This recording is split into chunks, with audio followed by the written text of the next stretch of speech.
Bismillahirrahmanirrahim. Alhamdulillahi rabbil alamin. Wa bihi nasta'in ala umur dunya wad din. Salatu wassalam ala asyrafil anbiya wal mursalin. Sayyidina Muhammadin wa ala alihi wa sahbihi ajma'in wa ba'du. Kita mengambil hikmah yang ke-33 daripada tulisan Al-Hikam yang disusun oleh Imam Ibn Atha'illah As-Sakandari. Kitab yang cukup masyhur, kitab yang mempunyai makna yang dalam pada kalimat-kalimat yang singkat dan padat.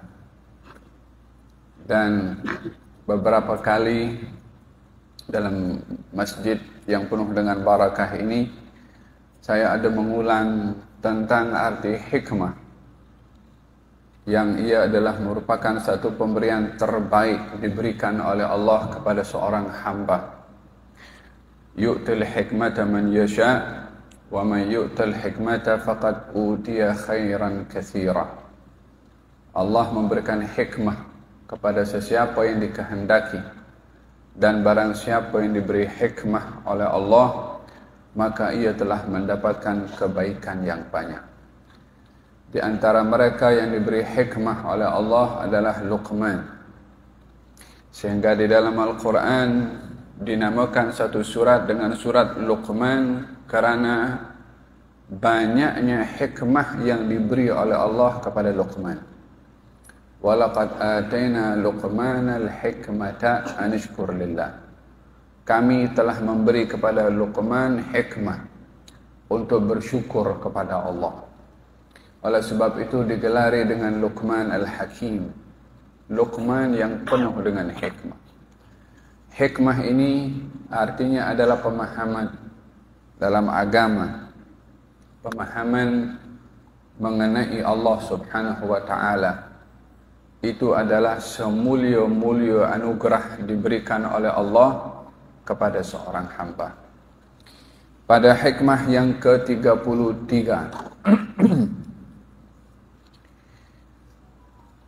Ibn Atha'illah Sakandari mengatakan, Al-haqqu laysa bimahjub, wa innamal mahjubu anta 'anil nadhari ilayh, idh law hajabahu shay'un lasatarahu ma hajabahu, walau kana lahu satirun lakana liwujudihi hasirun, wa kullu hasirin li shay'in fahuwa lahu qahirun, wa huwal qahiru fawqa ibadih. Artinya, Allah Subhanahu wa ta'ala tidak terhalang oleh apapun juga. Engkaulah yang terhalang daripada melihatnya. Seandainya ada yang menghalangi Allah, berarti ia telah menutup Allah. Seandainya ada yang menutup Allah, berarti wujud Allah ada batasnya. Dan setiap pembatas mestilah lebih berkuasa daripada yang dibatasi.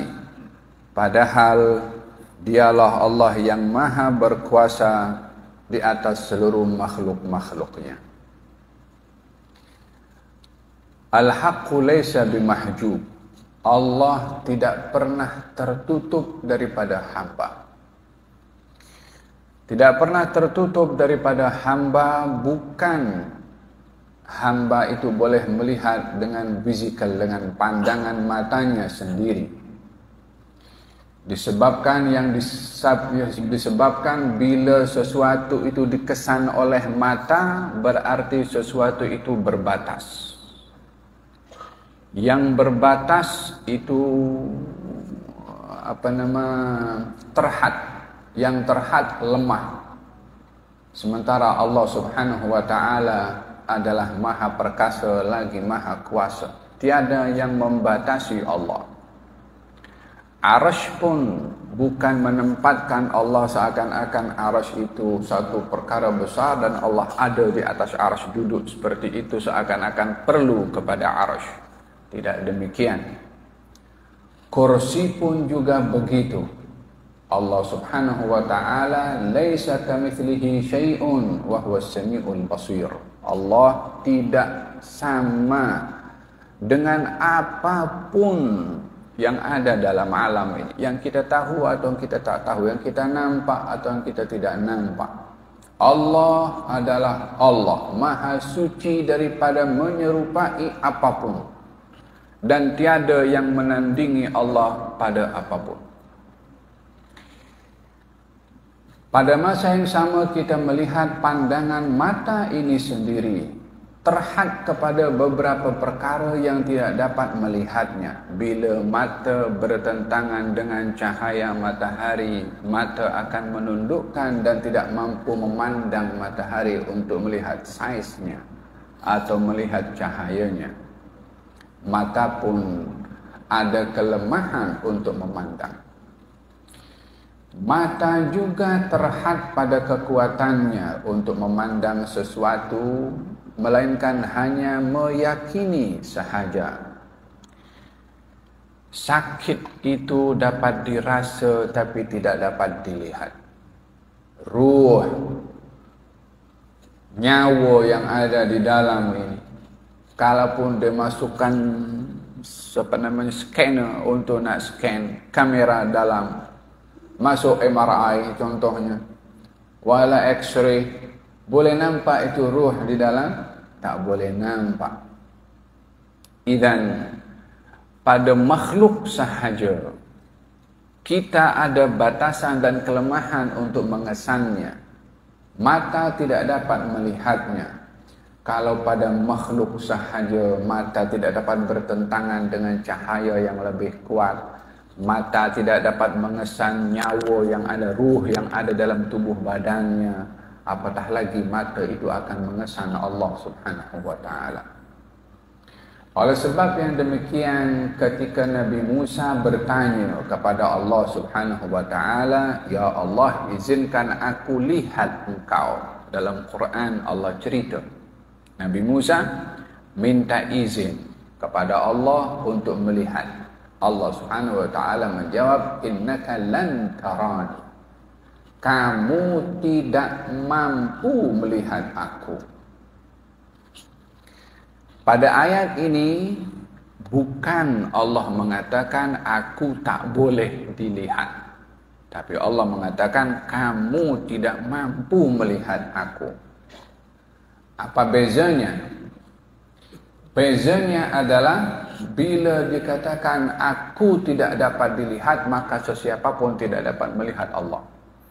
Tetapi kalau dikatakan kamu tidak boleh melihat, bermakna kelemahan dan ketidakupayaan dikembalikan kepada makhluk itu sendiri, bukan bermakna Allah tidak boleh dilihat. Tapi kelemahan pada makhluk tidak mampu melihat kepada Allah Subhanahu wa taala. Walakin unzur ilal jabal, kau tengok pada gunung, fa in istaqarra makanahu, kalau gunung itu tidak goyang ketika Allah menampakkan, maka fasawfa tarani, kau akan boleh tengok aku. Falamma tajalla, ketika Allah menzahirkan penampakannya, gunung pecah dengan suara yang dahsyat, fa kharra Musa sa'iqa, Nabi Musa jatuh pingsan. Dahsyatnya suara yang memengsankan Nabi Musa ketika Allah Subhanahu wa taala menampakkan penampakannya yang tidak mampu gunung untuk menerima, maka pecah dan Nabi Musa pingsan. Dalam hal ini ada kelemahan pada manusia untuk menggunakan mata penglihatannya melihat kepada Allah. Namun yang tidak memiliki kelemahan untuk melihat Allah adalah hati, karena mata hati ini melihat bukan seperti mata fizikal. Mata hati adalah melihatnya dengan iman. Berapa perkara dalam keyakinan kita yang kita percaya dalam hati walaupun mata tidak melihatnya. Hari kiamat kita percaya walaupun belum terjadi. Surga dan neraka ada, kita yakin walaupun kita tidak melihat. Timbangan dan sirat itu wujud walaupun kita tidak melihatnya. Matahari akan terbit daripada barat satu hari nanti, kita yakin walaupun sampai hari ini masih terbit daripada timur.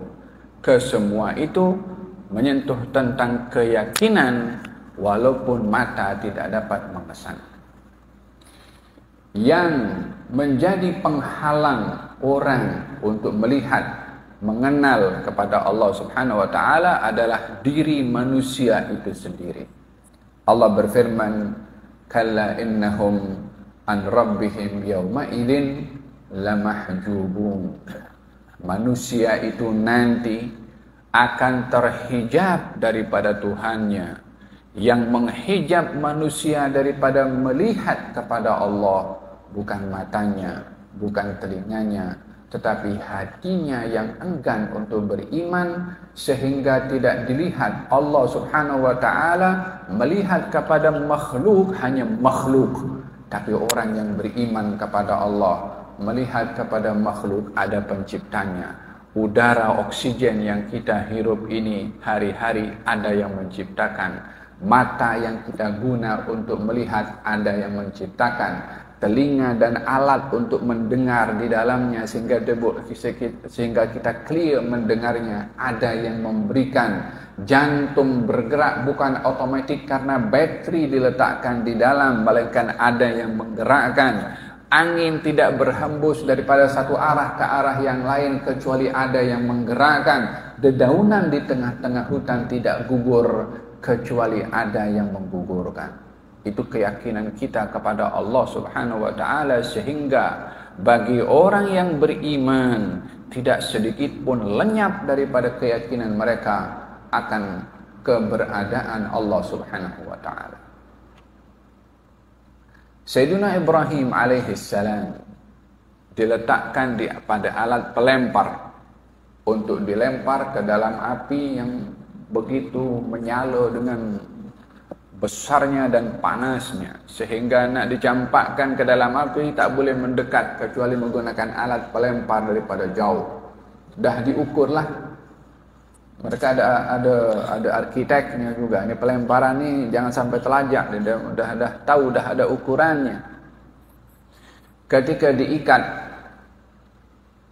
dan didatangi oleh Jibril alaihissalam, katanya, "Alaka hajah?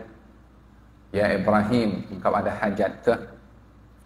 Kata Nabi Ibrahim, "Amma ilaika fala.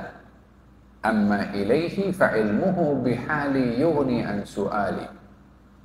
Kalau kepada engkau, wahai Jibril, aku tak perlu apa-apa. Tak ada hajat kepada engkau. Kalau kepada Allah, cukup bagi aku pengetahuan Allah terhadap diriku saat ini daripada permintaanku kepada Allah Subhanahu wa taala. Yani orang tua itu kalau nampak anaknya sakit, anak tu tak perlu beritahu ayah aku sakit, ibu aku sakit. Dah nampak demam, orang tua dah faham kenapa dia pergi ke klinik untuk diubat atau diberikan ubat agar supaya dia sembuh daripada demamnya. Pemahaman itu sudah memadai daripada permintaan. Kata Nabi Ibrahim, Allah sudah tahu keadaan aku tak perlu minta kepada Allah Subhanahu wa taala.